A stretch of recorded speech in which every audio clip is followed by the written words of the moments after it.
Hey everyone, and welcome back to another video. This guide is part of a core PvP build series for Guild Wars 2. If you're just coming in from the Steam launch and don't have the expansions yet, don't worry because I've got you covered. Today we're going to look at 3 variations of Core Thief. I'll talk about the easiest ways to generate value on the builds and show you some damage combos to get started. All of the builds are going to be linked in the description below.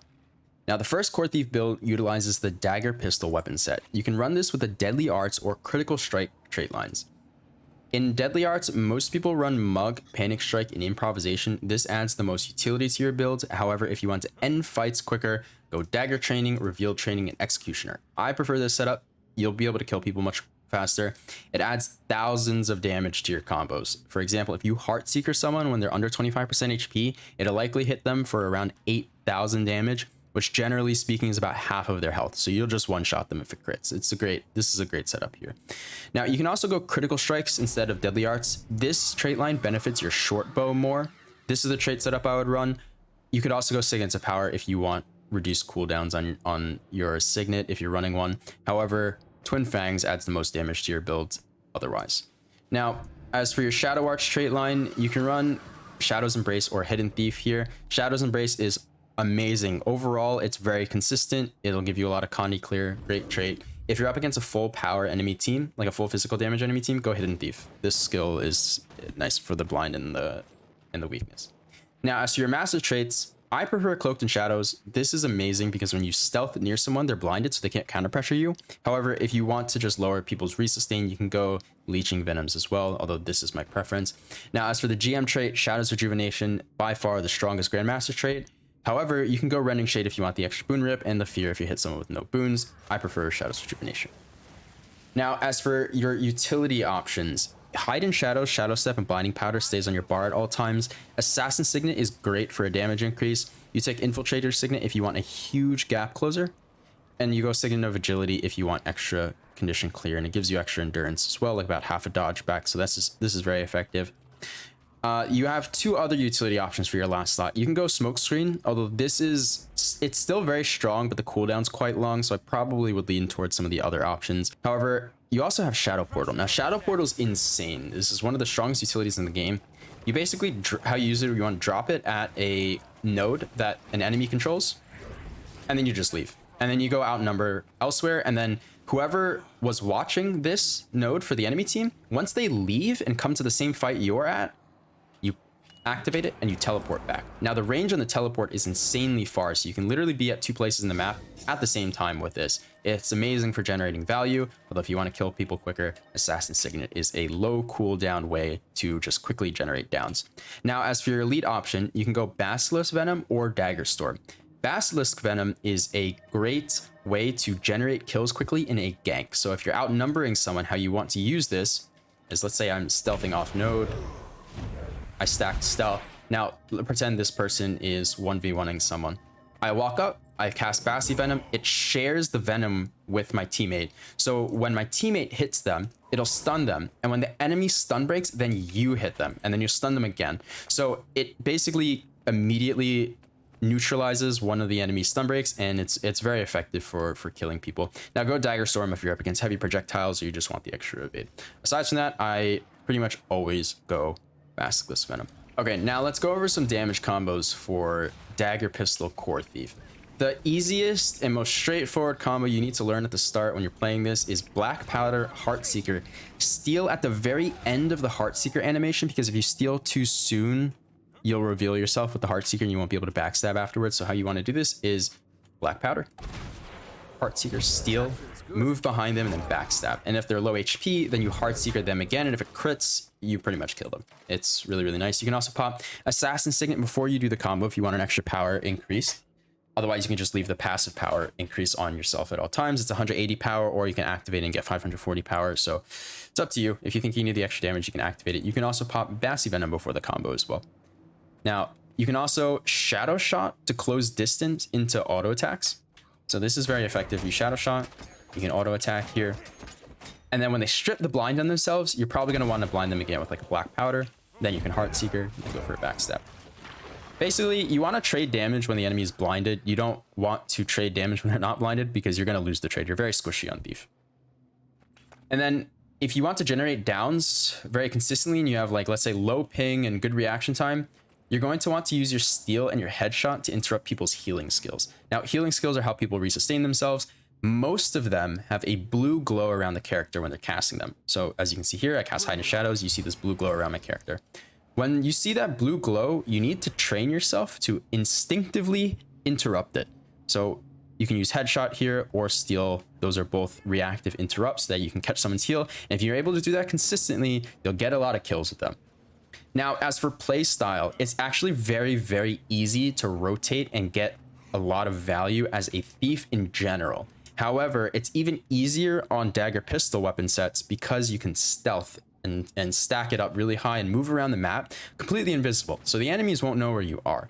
Now, the best way to play and roam on a dagger pistol thief is to always look for decaps at all times.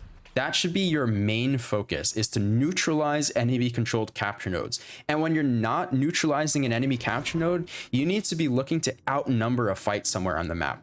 You don't want to be taking even fights as a thief because your 2v2s, 3v3s, 4v4s, 5v5s, they're not incredibly strong. So it is okay to leave an even fight to outnumber something elsewhere, quickly kill someone, generate value, and then move back to the team fight with your other teammate that you just helped out, and then outnumber it again. So that's how you generate value, and you're always going to be looking for a decap. So let's say this person over here, like I'm at mid fighting, this is an enemy capturing their home node, basically far for you. You want to stack stealth, you're outnumbering mid, whatever, doing damage. And then when this person leaves to come to mid, then you stealth and you go over to the node they just capped, and then you neutralize it, and then you get back to the fight. And you repeat that process. So you're going to neutralize nodes, outnumber fights, neutralize nodes, outnumber fights, neutralize nodes that no one's watching, outnumber fights. You do that consistently, you will carry your games as a thief. All right, so let's move on to Sword Dagger Thief. Now, Dagger Pistol is generally effective in almost every single match you're going to play. However, if you're up against a lot of Guardians, Sword Dagger Thief is a great option because you get a lot of unblockables, you can't really be locked down, and you can also evade a lot of damage. Now, in terms of trait options, this is my preferred setup. Again, if you're running signets, you can go signets of power. Like if you can run like Infiltrator Signet or Signet of Agility on this if you want. I like Blinding Powder, but it's completely up to you. Now, you can also go Deadly Arts, and then you can go Mug, Reveal Training, and Executioner. You can also take Panic Strike and Improv. This is up to you. You can run whatever traits you want. I prefer Critical Strikes. I think it works the best with Sword Dagger.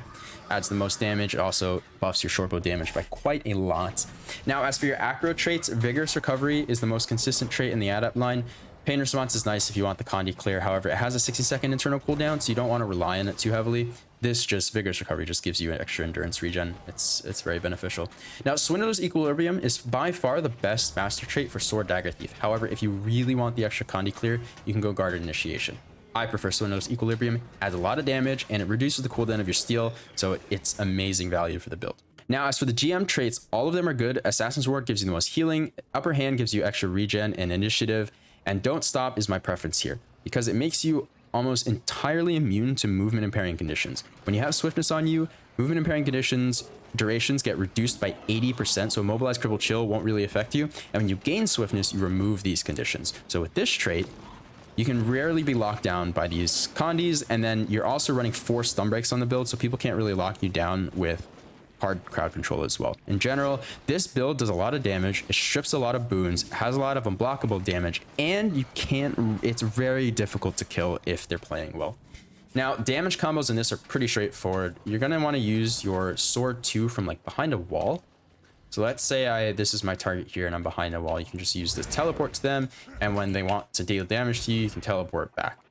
Now, some combos you can do with Sword 2 are Sword 2, and then you can spam auto attacks. Your autos are a great source of damage on Sword. They hit really, really hard.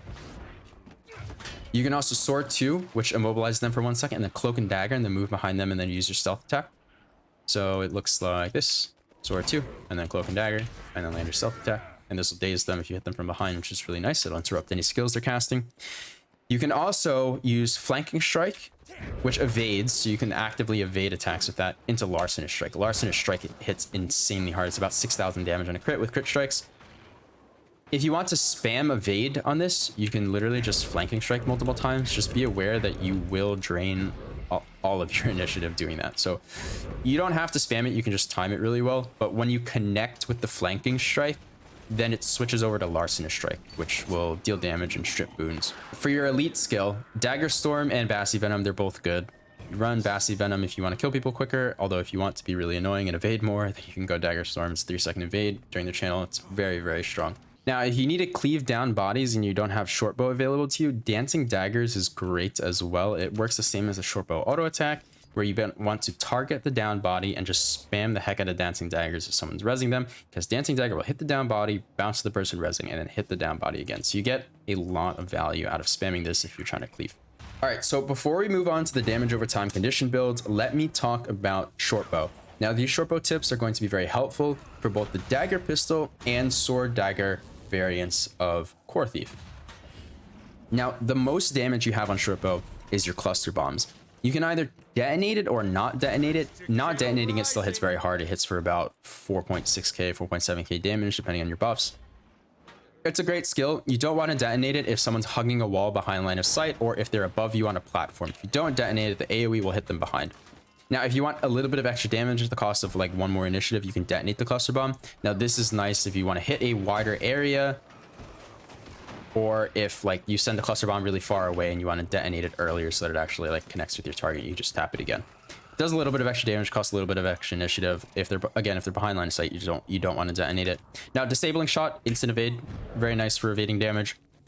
Now, choking gas is not a skill you want to spam unless you're cleaving down bodies. Now, if you let's say I down this light golem, right, and he has a teammate next to him that's rezzing, I want to choking gas it. This applies poison to the down body. If the person rezzing doesn't have stab, it will also interrupt them because choking gas will daze in the area.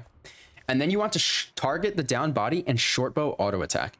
Now, the reason why you do that is because Shortbow auto attack bounces. So if you target the down body and there's a person rezzing him, the Shortbow auto attack will hit the down body, hit the person rezzing him, and then bounce back to the down body. So it'll hit the down body twice for each auto. And then you also just want to keep spamming choking gas every single time it comes up when you have the initiative, and spam Shortbow autos otherwise. And that's how you cleave very effectively with Shortbow. And this works mainly for power damage. So that's why you want to use that a lot when you generate downs on a Dagger Pistol or Sword Dagger Power Thief. Oh, and Infiltrator's Arrow is also very great for mobility and rotating around the map to pick up decap. So I can like, let's say I'm running Dagger Pistol Thief and I use Hide and Shadows to stealth. I swap the Shortbow and I just like disengage and push for decaps with Infiltrator's Arrow. Okay, now let's talk about the Condi build for Core Thief. This is going to be using the Pistol Dagger weapon set and is a really effective build if you're going up against NGs. So if you're up against Hollowsmiths, if you're up against Scrappers, if you're up against anything that doesn't have very frequent Condi clear, Condi Thief is a great pick to go up against them because you have very long duration conditions. So if they can't remove them, they just die. Now, this build is pretty straightforward to play. It's very easy. You're going to want to go Deadly Arts with Deadly Ambition, Panic Strike, and Potent Poison. You don't change these traits. There's no trait variations in Deadly Arts for this. You always want to go this. This is your condition traits. Now, for Shadow Arts, you can go Leeching Venoms here if you want the extra poison stack when you gain stealth. However, I also like Cloaked in Shadows here. This is my preferred setup. Now, in Trickery, you're going to want to go Deadly Ambush here. It increases your bleed damage and makes you apply bleeding when you steal instead of Sleight of Hand, which you run on Power Thief builds. Now, the damage combos on this are super simple. So you're basically just going to want to stealth and then stealth attack. And then you can also use your Pistol Dagger 3. So some of the ways you can do this is like, if you're far away, you can like Cloak and Dagger and then steal. And then just stealth attack. And then you can stop the stealth attack at any point early if you want to use your third skill here. But when you use this, you'll Shadow Step back and then you'll gain a flip skill. Now, you can generally cast it twice if you cast it right away. So if I hit it once, I can use Repeater, and then I can press it one more time. And every single time you use that, you're stacking conditions on people.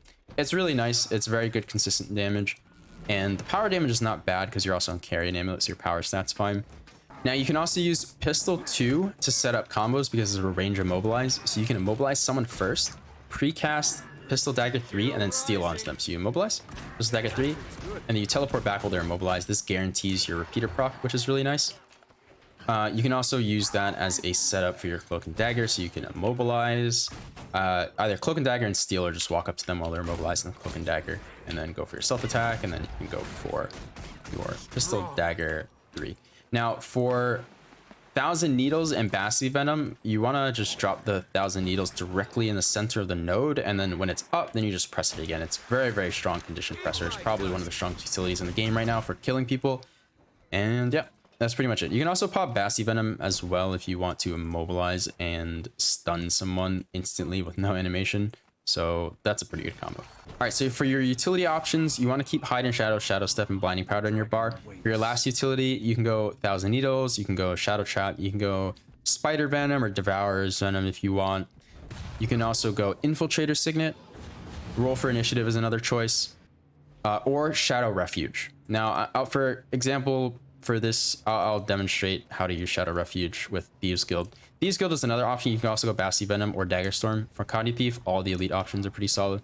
But basically, how you want to use Shadow Refuge and Thieves Guild is you drop the Shadow Refuge, and you summon the Thieves Guild, and you basically just like attack someone. And then all of the Thieves will jump on, and it'll deal a lot of damage, and it's pretty good spike damage from stealth. So this is a pretty solid combo. Personally, I prefer Infiltrator Signet or Thousand Needles because these two skills are very versatile. However, if you want to spike someone really hard, then just go Shadow Refuge. And that's it for this video. I hope you enjoyed it and learned something. If you did, like, comment, subscribe, and share with your friends if you know other people that want to play Thief. These videos that I'm putting out this week for the core builds are going to have less editing than my other videos because I'm trying to get them out very quickly to help all the new people that are coming in. So yeah, hope you guys enjoyed it. If you want to see more from the channel, click on the links here, and I'll see you in the next one. Peace.